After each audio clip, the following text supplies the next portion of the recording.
807쪽이 되겠습니다. 807면 시편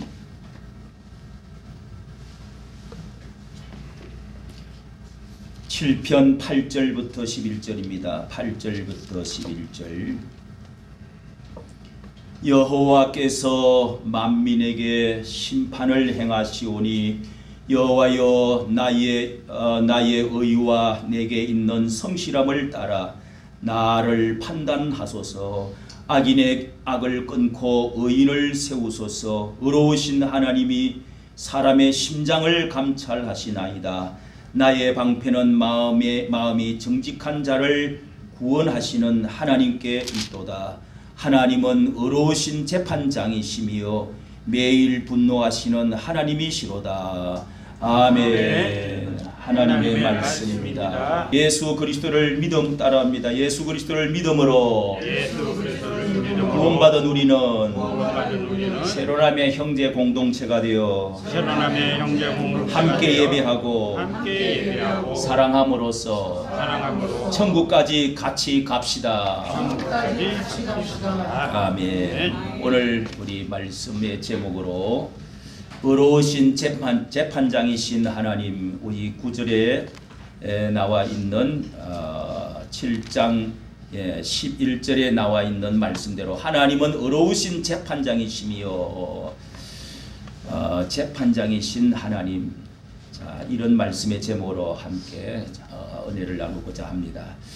이 나라의 역사상 가장 중대한 큰 우리의 심판의 재판의 날들이 엊그제 있어서 대통령이 결국은 탄핵이 인용이 되어져서 역사의 큰 일들을 변곡점을 우리가 지나면서 이렇게 두 가지 재판이 있었습니다.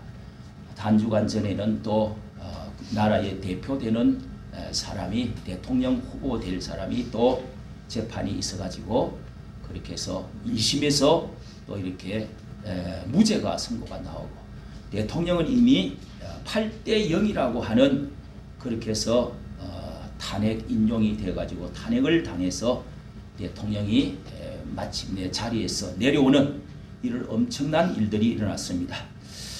여러분, 이렇게 파면의 8대 0이라고 인용을 파면이다 이렇게 말을 할 때 이것이 과연 법리에 맞은 것일까? 이것이 완벽한 것인가? 사법 카르텔 같은 이런 것은 없었는가? 111일 동안에 수많은 많은 정인 그리고 여러 가지 신문을 하고 듣고 여러 가지 수많은 많은 정인들이 나와서 하고 했지만은 이 파면이 이익이 더 크다 이런 말도 하면서 결국은 파면이 되었습니다. 왜 이렇게 자유우파 대통령만 탄핵을 두 번이나 이렇게 당하는 10년 안에 두 번이나 당하는 이런 일들이 벌어질 수 있을까? 그리고 자유우파의 대통령만 이렇게 감옥에 가게 되고 악마와 죄인이 되는 이런 참 일들이 있을까? 참 이렇게 한쪽에서는 기뻐하면서 너무 기뻐가지고 좋아서 잔치를 베풀고 자축 파티를 지금도 하고 좋아서 우는 사람도 있고 억울해서 우는 사람도 있고 또 같은 당 아닌데 한 소채 밥을 먹고도 같이 그렇게 해서 한 당인데도 거기서도 이렇게 정오를 하고 또 너무 좋다고 우는 국회의원도 있는 아주 별 광경도 다 보았고 또 비를 맞아가면서 다음 날에 이 강화문 광장에 가득 모여가지고 또 이렇게 불복하겠다 이렇게 저항 운동하겠다 하고 가득 또 모이기도 했습니다. 자, 목사님들도 이렇게 좌편으로 있는 사람도 있고 우편으로 있는 사람도 있고 중도 중립에 있겠다 하는 사람도 있고 여러 가지로 이렇게 나누어져 있습니다. 여러분, 우리나라의 최고의 헌법학자라는 사람도 10가지 중대 과실이 거기 있어서 인용이 되면 탄핵이 되면 가루가 될 것이다.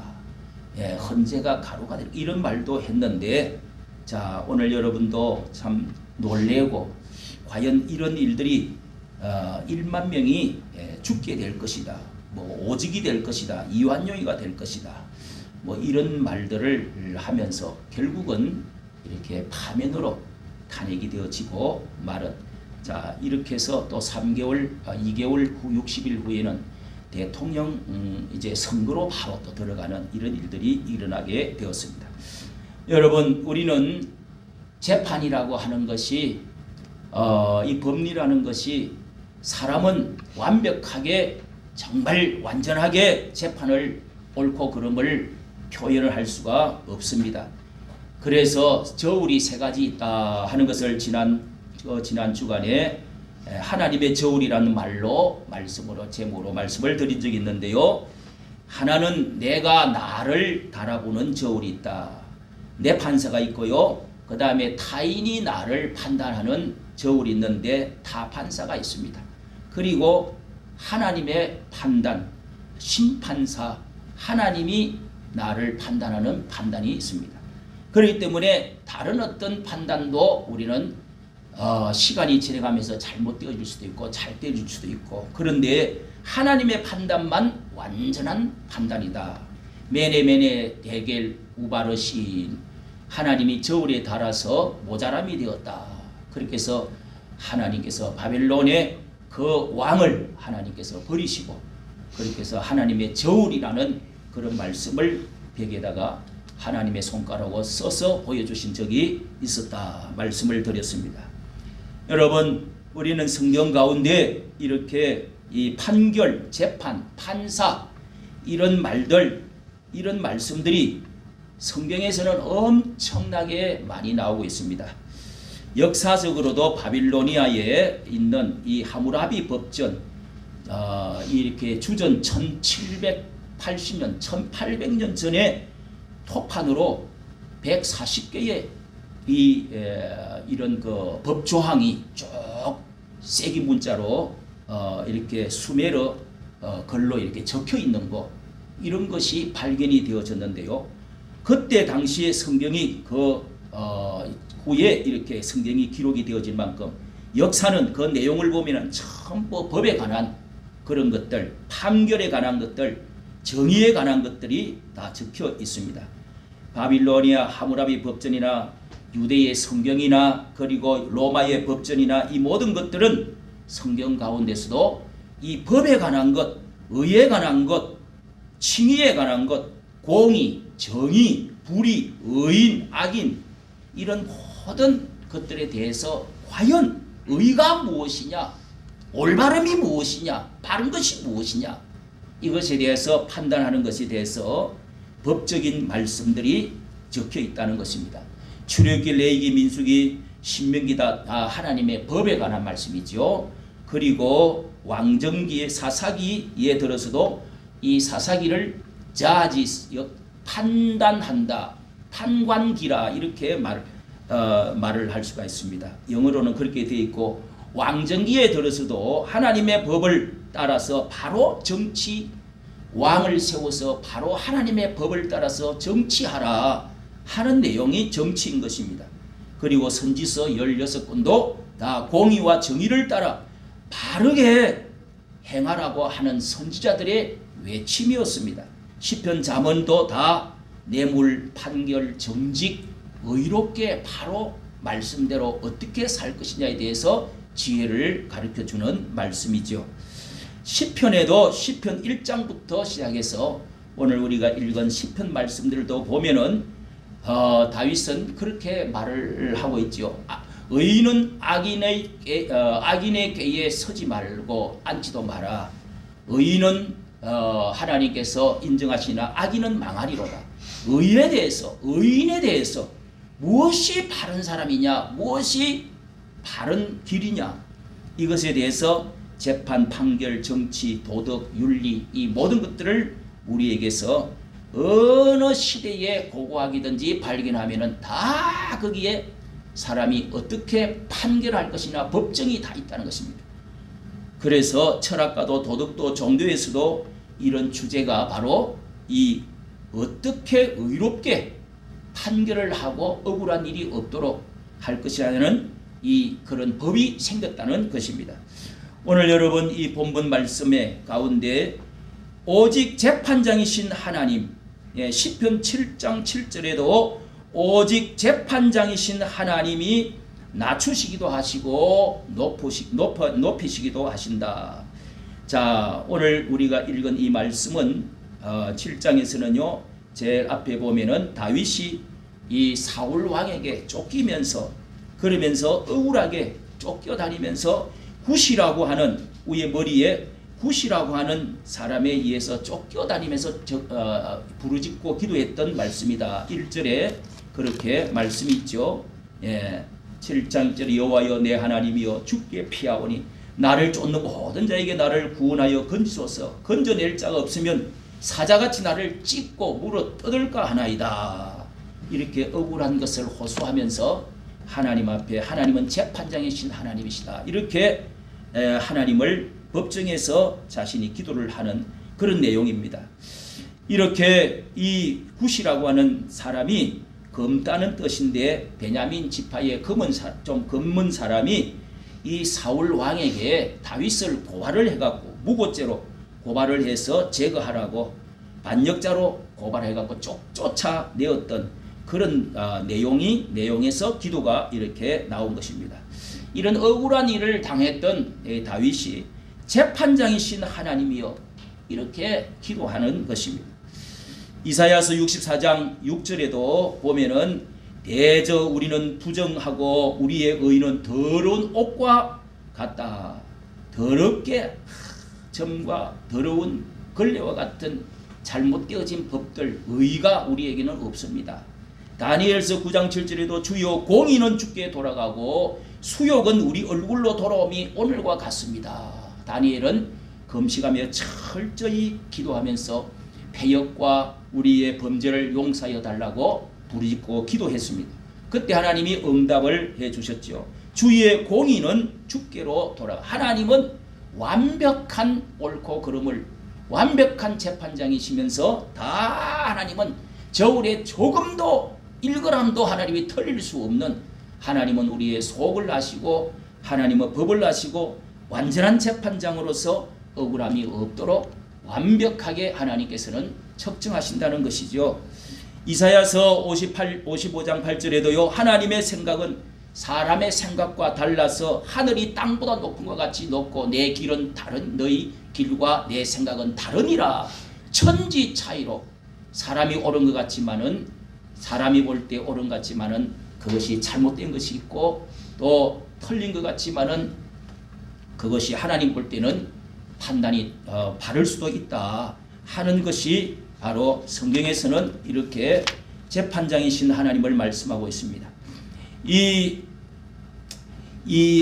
우리가 억울한 일을 만났을 때에 우리는 흔히 하나님은 머리털까지 다 하시는 하나님이시다. 하나님은 앉고 일어섬을 동이 서에서 먼 것을 다 아시고 바다의 끝에 계시고 하나님은 하늘에도 땅에도 계시는 하나님이시고 전지전능 무소부재하신 하나님이라고 우리는 말씀을 우리는 합니다.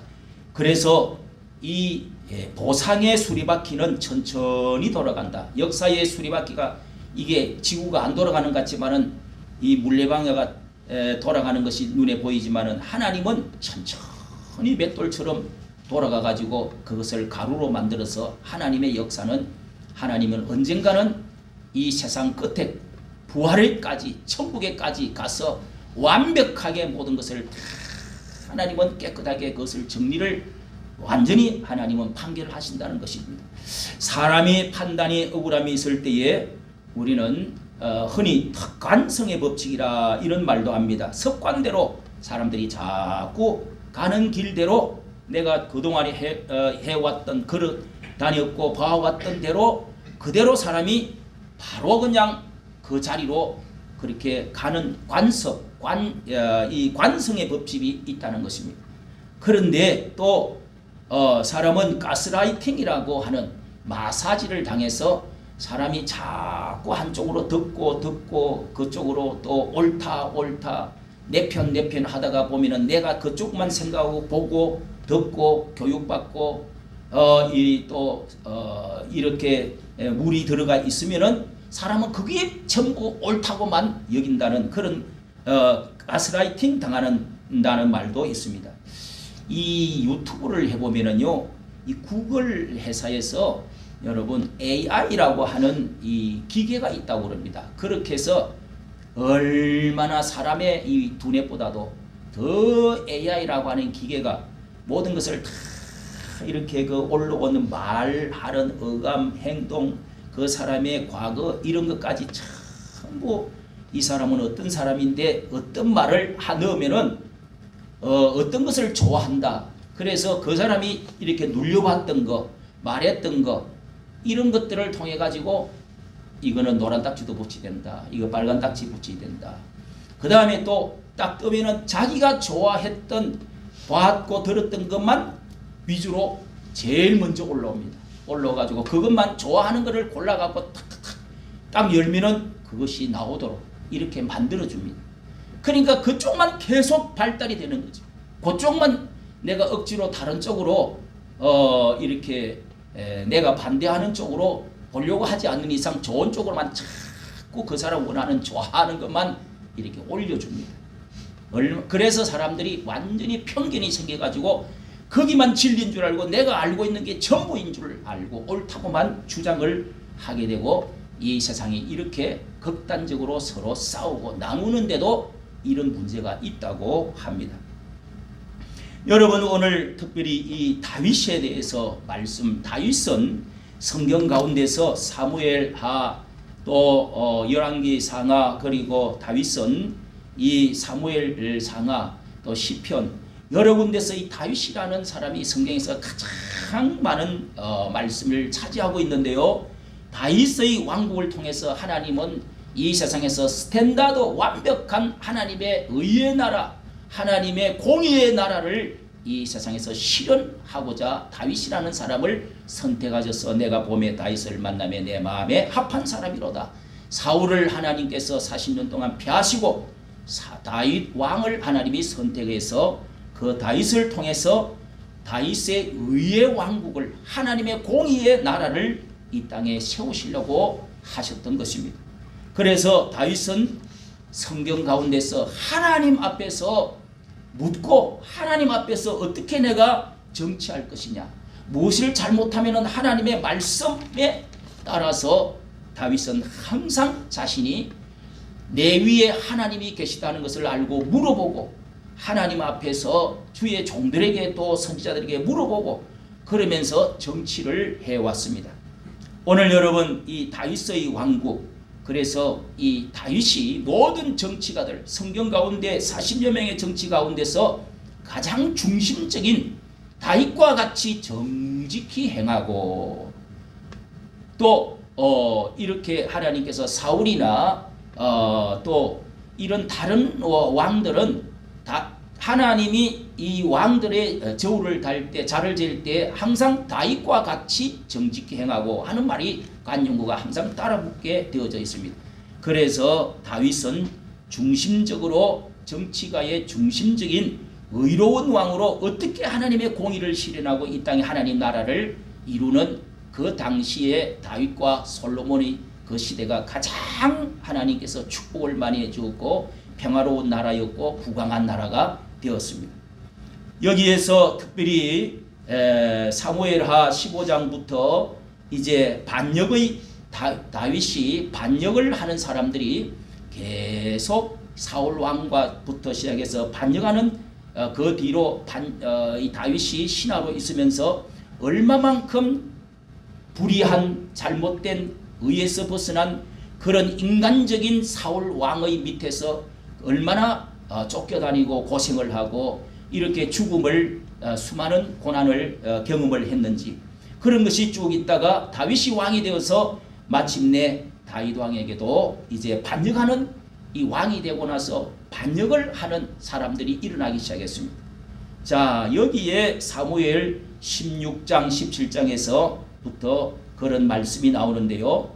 자, 다윗은 사울 왕이 자기를 죽이려고 계속 했지만은 그러나 다윗은 하나님이여 내가 이 사람 그 사람은 창을 들고 나를 3,000명이나 메뚜기 잡듯이 그렇게 개 같은 나를 이렇게 하자는 나를 잡으러 다니시나이까 하는 말처럼 그렇게 수없이 죽이려고 여러 번 그렇게 쫓아다녔는데 다윗은 죽일 기회가 몇 번 있었지만은 굴 속에서 창을 들어서 딱 들어갔고 낳기만 놔도 죽일 수 있는 그런 때에도 다윗은 옷자락만 살짝 빼고 물병만 들고 나와서 살려주었다고 소리를 치면서 왕이시여 하나님께서 나를 아십니다.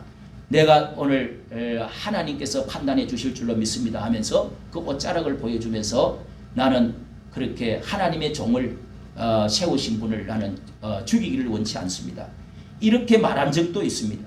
그리고 여러분 이 압살롬이라고 하는 아들이 반역을 해가지고 이제 모방을 해가지고 기왕에 아이고 내가 쫓겨났다가 기왕에 이렇게 된 거 내가 아들 여러 명 중에서 먼저 일어나가지고 아버지 쫓아내고 이 왕궁에 쳐들어가서 그렇게 해서 이 자기의 그 많은 사람들을 그동안에 내 편으로 만들어놨던 사람들을 이 전부 다 모아가지고 반격을 해서 아버지 왕궁으로 쳐들어갔습니다.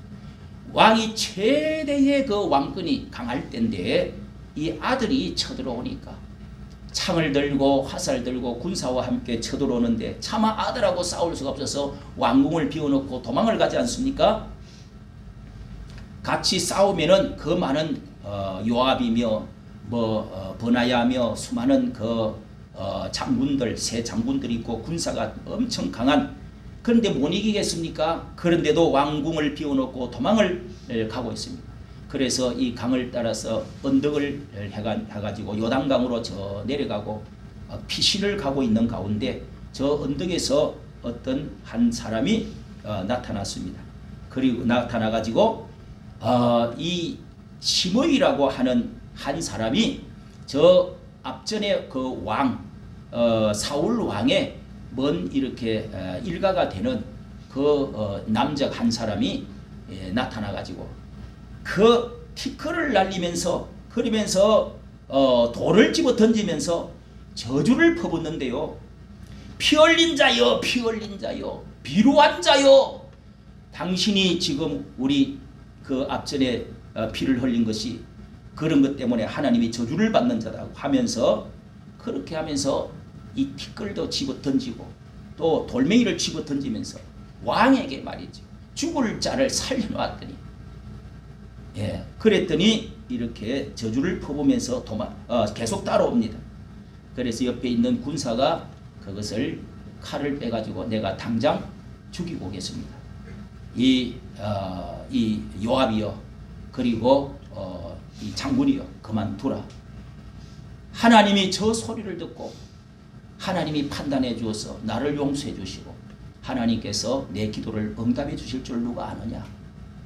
나하고 당신하고 그렇게 관계를 말리면서 죽이지 말라고 그렇게 말렸습니다. 그랬더니 그때부터 하나님께서 그 아이도벨과 후세라고 하는 사람이 왕궁의 한 사람 자기의 친구 되는 후세라고 하는 이 그 모사 그러니까 책략간대 그 모사를 왕궁에다가 두어 가지고 그렇게 해서 이제 아들 편으로 돌아섰던 많은 사람들 그 가운데 자기와 함께 했던 아이도벨이라는 사람이 반역을 해가지고 거기에서 옆자리에 앉아서 모사로 책사로 같이 일을 하고 있었는데 그 왕궁에다가 후세라는 사람을 남겨두었습니다. 그래서 남겨둬가지고 그래서 당신은 왜 도망을 가지 않느냐 어떻게 해가지고 나는 친구지만은 이 기세는 기울어져서 나는 여기 남아있기로 했습니다. 어떻게 해가지고 아들 편이 돼가지고 그렇게 해서 같이 일을 하게 되었습니다. 그래서 이 전략을 짜는데 결국은 이 아이도벨의 묘락을 후세의 묘락과 아이도벨의 묘락을 선택을 하는데 결국은 하나님이 이 아이도벨이라고 하는 사람의 묘락을 선택을 해가지고 결국은 실패를 합니다.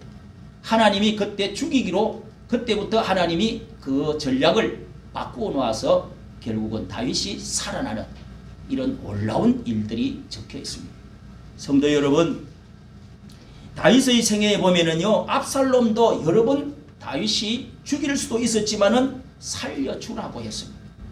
요압이여, 이 군대 장관, 제일 높은 장관, 당신이 결국은 처리를 할 텐데 그 아들이 결국은 이제 전세가 기울어져서 잡으러 가는데 내 아들을 잘 좀 봐주라. 이 반역자는 아주 그 3조까지 멸절을 시키잖아요.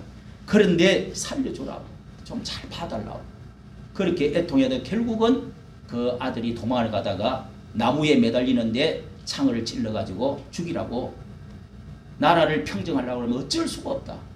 이것은 왕의 명령이라 할지라도 이것은 나라를 평정하기 위해서 살려두서는 안 된다가 죽입니다. 그리고 이 요압이라고 하는 사람이 그렇게 해서 그 아들을 죽이고 아버지가 3일 동안 통곡을 하면서 내 아들 압살롬아 압살롬아 내가 죽었으면 좋았을걸 하면서 계속 우니까 요압이 내가 나라를 구하려고 했다가 왕을 살리려고 했다가 내가 오히려 죽게 생겼습니다 하면서 아주 그냥 그 문 앞에 엎드려서 그런 말을 하니까, 그러면서 얼굴을 닦고 그리고 나서 이렇게 이 나라를 평정을 했던 적이 있습니다. 그런데 여러분, 이 요압이라고 하는 사람도요, 충성스러운 최고의 군대 장관으로서의 충성스러운 사람이었습니다. 그래서 이 두 가지 왕에게 아브넬이라고 하는 사람을 북쪽의 그 장군하고 북쪽에서 임시 그 사울이라고 하는 왕의 앞전 왕의 그 아들하고 이 반정부를 세운 게 잠시 있었는데, 아브넬하고 서로 간에 싸우다가 아브넬이 마지막 이 왕에게 남쪽으로 내려와서 우리는 왕에게 왕을 삼겠습니다. 우리 북쪽 왕을 우리는 죽이고 우리가 나라를 다시 가져오겠습니다. 그렇게 해서 협상을 하러 왔다가, 그러면서 아브넬이라는 이 북쪽 장군이 위로 그렇게 해서 잘 되어서 나라가 통일되기를 바랍니다 하면서 돌려보냈는데, 이제 비밀 협상을 하고 돌려보냈는데, 요압이 그 옛날에 자기 동생 아사헬이라고 하는 이 동생을 전쟁을 하다가 죽인 적이 있습니다. 그래서 원수를 갚는다고 이 왕이 너무 기분이 좋아가지고 나라가 통일되기 전날인데 북쪽으로 올라가던 그 장군을 뒤에 가서 찔러서 죽였습니다. 복수를 하느라고. 그 요압도 자기 동생 죽였으니까 나도 뭐 그런 큰 잘못이라고도 어떻게 보면 할 수도 없죠. 그래서 이것도 하나의 이제 정권 다툼이죠. 그래서 이 왕을 몰래 이런 일을 한 적이 있습니다. 그러면서 왕의 명령을 2번 이렇게 아들을 죽이지 말라 했는데 죽인 거, 그리고 이 선한 군사 통일을 위해서 일하려고 했던 이 다윗 편에 들었던 이 아브넬을 죽였던 거, 이런 것들을 내가 지금 건세가 완벽하지를 못하기 때문에 내가 아직 그냥 지내갈 수밖에 없구나, 이런 마음을 토한 적이 있습니다. 그리고 나서 다윗이 죽을 때요, 여러분 잘 들어보십시오. 다윗은 어떻게 하나님의 의의 왕국, 의로운 왕국을 세웠는지, 그때 다윗이 이제 나이 들어서 죽으면서 아들에게 유언을 합니다. 유언을 할 때 이런 요압이 이런 일이 있어서 내가 다 해결을 하지 못했다. 사랑하는 아들 솔로몬아, 네가 이렇게 하나님의 말씀대로 대장부처럼 정치를 할 때 하나님의 말씀대로 형통하게 해야 한통해진다. 그렇게 유언을 하면서 이렇게 요압에 대해서 말을 해주고 있습니다. 그리고 시므이에 대해서 두 사람에 대해서 몇 사람에 대해서 숨을 거두면서 시므이라고 하는 그 사람이 있는데, 내가 그때 살려주었지만은 그러나 네가 기억은 하고 있어라, 이런 일이 있었다. 그 다음에 요압이라고 하는 사람도 이런 일이 있었다. 네가 잘 판단을 했어. 하나님이 준 지혜를 가지고 잘 판단해서 해라. 이렇게 이제 말을 하고, 여러분 우리는 다 용서는 하되 기억은 있어야 되고, 하나님은 어떻게 그것을 처리하는지를 하나님께서는 우리에게 맡겨놓을 필요가 있다는 것이죠. 그래서 이 솔로몬은요 시므이에게 말했습니다. 아버지가 돌아가시고 나서 시므이 그 사람은 편안하게 죽을 수가 끝이 다 맺지 않도록 해야 된다. 그랬더니 시므이를 불러가지고요, 당신은 이런 일이 있으니까 사람을 함부로 죽일 수는 없잖아요. 그래서 가택 연금으로 이 예루살렘에 있던 당신 집에서 이 어느 반경까지 어디 시내 여기 기드론 시내가 있는데 시내를 넘어서 예루살렘 이 도성을 벗어나지는 마라. 벗어나면 그때는 당신이 자유를 제한한다. 살리는 주지요. 그랬더니 이 시므이라고 하는 사람이 결국은 무슨 이제 자기 집에 종이 2명이 도망을 가서 그거를 잡으려고 말을 타고 그 경계선을 넘어가 버렸어요. 그래서 누가 고에 일러 바쳤습니다.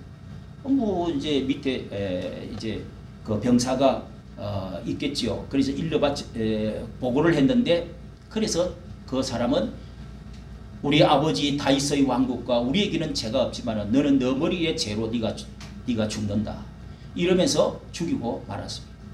그리고 여러분 또 요압이라고 하는 이 사람도 참 충성했잖아요. 30년 40년 동안에 이 다윗과 충성을 했지만은 그러나 왕에게 완벽한 충성을 하지를 않았다는 것이죠. 그것이 어떻게 결론이 났느냐? 이렇게 마지막 다윗이 죽고 나니까 그 밑에 다윗이 죽기 전에 바로 늙어가지고 눈이 잘 안 보이고 이렇게 있을 때에 이 아도니아라고 하는 배다른 장남 아도니아라고 하는 아들이 또 일어나가지고 먼저 내가 정권을 잡겠다. 이렇게 해서 이 장남 솔로몬이 책봉이 돼가 있는데 그 아들 그 형이 제일 맏형이 이제 배가 다른 책봉이 안 된 사람이지요. 그렇게 해서 들고 일어나가지고 이 요압하고 모함을 했습니다. 요압이며 사람들이 전부 다 모여가지고 모함을 해가지고 다윗은 늙었고 솔로몬은 아직 어리고 솔로몬은 아직 20살도 안 됐어요. 그래서 이 아도니아가 반역을 했는데 그때 이 잔치를 다윗과 아비사 바세바 솔로몬의 어머니하고 옛날에 약속했던 것을 이야기를 하면서 다시금 나팔을 불어가지고 왕위를 솔로몬의 왕을 세웁니다. 등극식을 했단 말이죠. 잔치를 하면서 나팔을 불었습니다. 그랬더니 전체 국민들이 이게 뭐야 하면서 다윗 이 아도니아라고 하는 이 아들에게서 사람들이 떨어져 나오고 아들은 도망을 가게 됐는데 결국은 이제 반역이니까 죽게 되잖아요. 그래서 성전으로 들어가지고 저 제단에 뿔을 잡고 있으면은 성전 안에서는 절대로 사람을 죽일 수가 없다. 이런 법이 있기 때문에 살려달라고 막 붙들고 그 성전의 그 모서리를 붙들고 이렇게 떨고 있었습니다. 그런데 솔로몬이 결국은 그것을 잡아가지고 이렇게 처치를 하는 요압이라고 하는 사람을 결국은 죽이는 이런 일들이 일어난 것입니다. 왜 이런 말씀을 여러분 드립니까?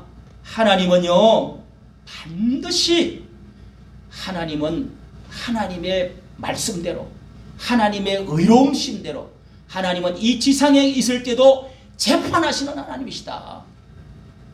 내 당대에도 하나님의 뜻대로 살면 어떻게 하나님이 축복해 주시고 악을 행하면 건선징악이라는 일반 보편적인 법칙에 의해서 사람은 그렇게 벌을 당하고 하나님의 상을 받도록 되어 있기도 하지만은 그러나 완벽한 일들은 내 생애에 일어나지 않을 수도 있습니다. 내가 죽고 나도 이 일은 일어나지 않을 수가 있고 내 자손대에 가가지고 이 일이 이루어질 수도 있고 안 이루어질 수도 있습니다. 그러나 여러분 하나님의 역사는 수레바퀴는 천천히 돌아가는 것 같지만 하나님은 안 보이시는 것 같지만 성경 말씀은 내게 적용이 안 되는 것 같지만 하나님의 진리와 말씀 하나님의 판결은 그대로 지금도 그대로 어떤 왕에게든지 하나님은 저울을 갖다 대고 달고 계신다는 사실을 여러분 믿으시기를 바랍니다. 네. 당대에 아니고 아들 때에도 아니고 후대에 가서도 이루어질 수도 있고 이것이 완벽하지 못해도 천국에까지 가서 마지막 하늘나라 하나님 벗보자 앞에서 마지막 최후의 심판이 있는데 그날에 성경은 그것을 최후 심판, 최후 상급, 최후의 그날이라고 많은 말씀을 이스라엘 나라가 멸망할 때 바빌론 나라가 쳐들어와서 그날을 그날이라고 특별한 날을 말하고 있습니다. 예수 그리스도께서 오셔서 이 마지막 심판을 할 때를, 그때 마지막 때를, 마지막 전쟁을 하나님의 마지막 백보자 앞에서 우리의 영혼들이 무덤 속에서 다 우리가 티끌 같은 몸도 다 부활되가 일어나서 모든 물은 대수하고 남녀 모든 민족이 다 그 앞에서 심판받는 날이 있다. 그 날이 있다. 그때는 여러분 그 누구도 어떤 군왕도 어떤 장수도 이 세상에서 자기의 죄에서 1.1핵도 하나님 앞에서 감출 수가 없고 하나님은 정확하게 판단하시는 하나님이시라는 것을 그때는 드러난다는 것을 말씀을 하고 있습니다. 요한계시록 22장의 말씀에 보면은요, 그 백보자 앞에 심판대에서 책 2개가 펴져 있다 말씀을 하고 있습니다. 하나는 생명책이고 하나는 하나님의 행위책이라고 되어 있는데, 생명책의 기록 농명이 되어진 사람은 그것이 바로 우리가 주민등록증이 거기에 우리 동사무소에서 나라에 우리가 명제가 되어 있듯이 하늘나라 그 생명책에 우리의 이름들이 구원받은 사람, 천국 갈 사람들의 이름이 기록이 되어 있다는 것입니다. 어떤 사람이 여러분 천국 가게 되고 어떤 사람이 지옥에 가게 됩니까? 생명책에 기록이 되지 못한 사람은 여러분 이 사람들은 지옥으로 갈 수밖에 없습니다. 이것도 하나님께서 하나님의 공의로 천국을 판단을 하게 됩니다. 우리는 구원을 받는데 천국 가게 되는 것도 하나님의 공의의 심판을 가지고 천국에 가게 됩니다.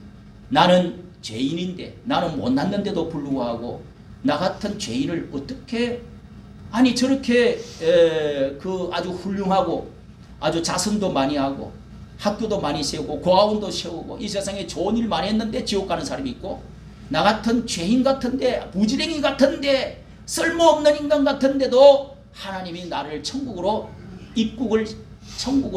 입성시키지는 사람이 있습니다. 이것은 여러분, 그래서 우리는 하나님 앞에 설 때 너는 죄가 없는 사람만 들어오는데 죄를 누군가 죄를 갚아주고 씻어준 사람, 면허증을 받은 사람만 들어가게 되어 있습니다. 그래서 흰옷 입은 성도, 의인들, 하나님의 의인들, 의로운 사람들만 들어가게 돼, 성도들만 들어가게 돼 있다. 죄 없는 사람. 그러면은 나는 죄인인데 어떻게 천국에 그 12진주문으로 들어갈 수 있을까요? 예수 그리스도의 피로 씻음 받은 사람, 피로 구속받은 사람, 용서받은 사람, 속죄받은 사람만 그리로 들어갈 수가 있다는 것입니다.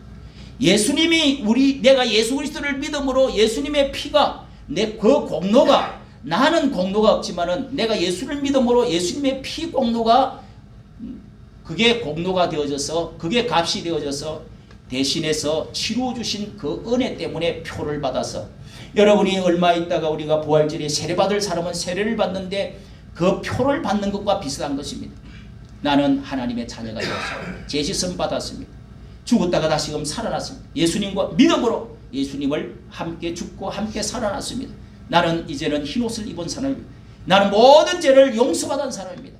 하나님의 아들의 피로, 십자가의 공로로 인해서 나는 구원받았습니다. 그래서 우리의 구원받았다는 말은 죄를 갚아주었다, 나는 해방받았다 하는 뜻이 들어있는 것입니다. 누가 갚아주었다는 것입니다. 예수님의, 하나님의 아들 예수 그리스도의 십자가의 피로 우리를 값을 주고 우리를 사주었고 갚아주었다는 것입니다. 나는 믿기만 믿었는데, 예수님 이름만 부르기만 부르는데 구원을 받았다는 것입니다. 할렐루야. 그래서 공의의 시련으로 말미암아 우리는 구원받았다는 것입니다. 하나님이 죄인을 어떻게 구원을 시킬 수, 어떻게 천국으로 들이보낼 수 있어요? 죄인들이 우글우글 가가지고 어떻게 그게 천국이 될 수가 있습니까?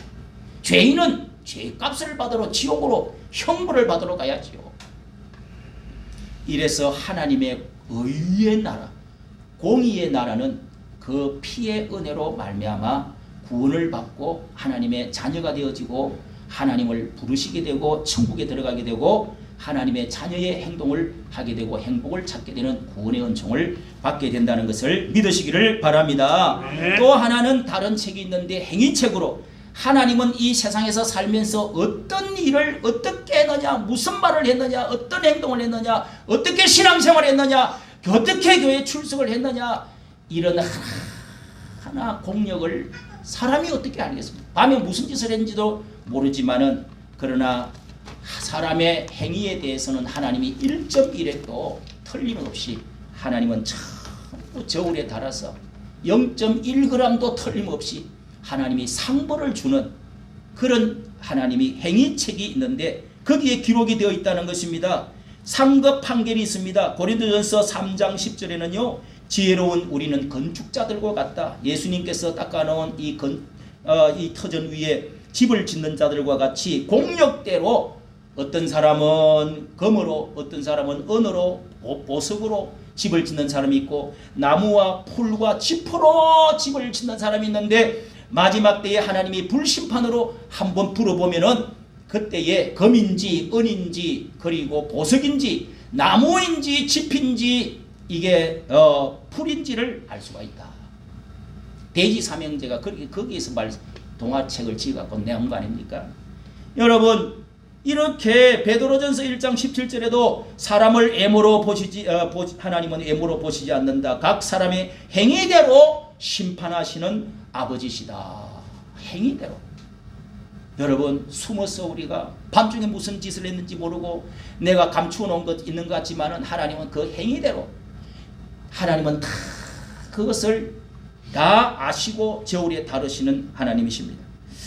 이렇게 디모데후서 4장 7절에는요 이렇게 말합니다. 선한 싸움 다 싸우고 사도 바울은 자기가 이제 마지막 유언을 하며 숨을 거둘 때에 내가 선한 싸움을 싸우고 나의 달려갈 길을 마치는데 이제 후로는 나를 위하여 의의 면류관 곧 의로우신 재판장이 나에게 뿐만 아니라 모든 사람에게 주실 의의 면류관을 하나님 주님이 준비하고 계신다. 사람은 어떻게 달려왔는지를 상급을 하나님은 그 무게를 달아서 의의 면류관 하나님이 생명의 면류관 이런 보석이 얼마나 달렸는지 얼마나 천국에도 기쁨의 수준이 다르고 장소가 다르고 상급이 다르다 하는 것을 또 집도 다르다는 것입니다. 여러분 하나님 앞에서 산자와 죽은 자를 또 디모데후서 4장 1절에는 하나님 앞과 산자와 죽은 자를 심판하실 그리스도 예수님 앞에서 엄히 맹하노니 하면서 디모데후서에 이렇게 심판하실 하나님 앞에서 이렇게 사도 바울은 엄히 맹한다고 하면서 오늘 우리의 사명을 다하라고 하면서 마지막 그런 유언의 말씀을 했던 것입니다. 성도 여러분, 우리는 지난 주간에 많은 판사들이 있지만은 그 판사들 가운데서도 카르텔이 없습니까? 어떤 사상을 가지고 우리법연구회인가 뭔가 이렇게 가지고 이 사람들이 판결할 때마다 야 정말 이 판결이 옳은 것인가? 우리는 그 사람만큼의 전문성은 법리라고 하는 것은 잘 모르지만은 그러나 여러분 그것이 100% 우리는 다 옳다고 또 우리가 또 다 판단할 수도 없습니다. 그러나 여러분 우리가 지금 이런 이 종북 또한 주사파 이런 붉은 어떤 세력을 가지고 우리나라가 어지러운 문제 이런 것들은 제가 볼 때 저울에 다 잘 타는 것 같지를 않아요. 여러분은 어떻게 생각합니까? 이런 것도 하나님은요 사상적인 문제가 얼마나 마르크스주의가 이게 큰 문제인지 이것은 저울에 별로 달려고 하지 않습니다. 목회자들이 이런 말은 잘 하려고 하지 않습니다. 중도 통합 나라가 평안해야 된다 이 말만 합니다. 여러분 과연 그럴까요? 하나님은요 붉은 용의 세력도 적 그리스도가 어떻게 했느냐에 대한 것도 다 하나님은 사상적인 거 유물론 이 무신론 유물 사상 이 칼 마르크스 주의의 사상들이 얼마나 많은 사람들을 죽였는지 얼마나 혁명을 일으켰는지 얼마나 거짓 선동을 왜곡을 많이 했는지 이것은 역사에 남아 있습니다. 여러분 이런 것들이 작용을 하지는 않았는지 우리가 이런 것도 판단해 봐야 되지 않겠습니까?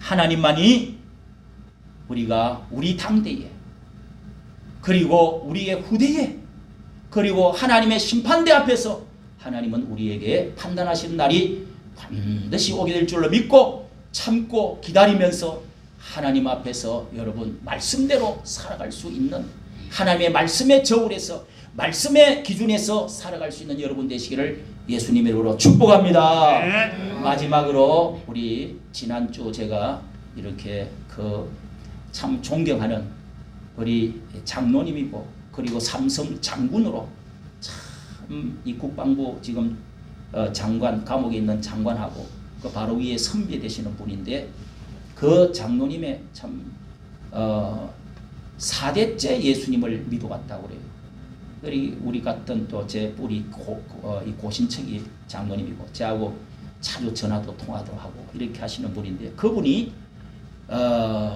여러 목사님들이 올라와서 설교를 했던 것을 제가 유튜브로 해서 전부 다 올렸는데 3분 4분짜리 설교지만은 그 빨리 하면서 확신 있게 그래도 말씀을 한 중에서 그 장로님이 하신 말씀이 너무 은혜가 되어서 제가 이 시간에 여러분 3분 4분짜리 한번 들어보고 마치도록 하겠습니다. 여러분 정말 존경합니다. 여러분 도산 안창호 선생은 예, 강화문에서 생전에 우리 국민들에게 이렇게 어제 강조를 했습니다. 그들은 하루에 단 5분간이라도 나라를 생각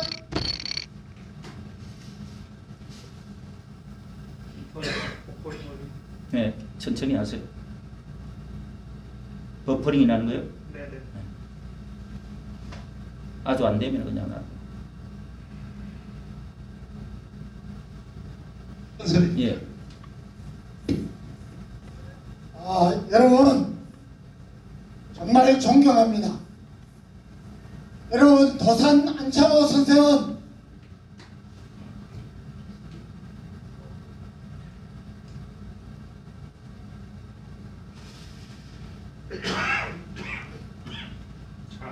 예, 잘 안 되면은 다음 기회로 하도록 하겠습니다. 우리 이 시간에 기도하겠습니다. 끄십시오.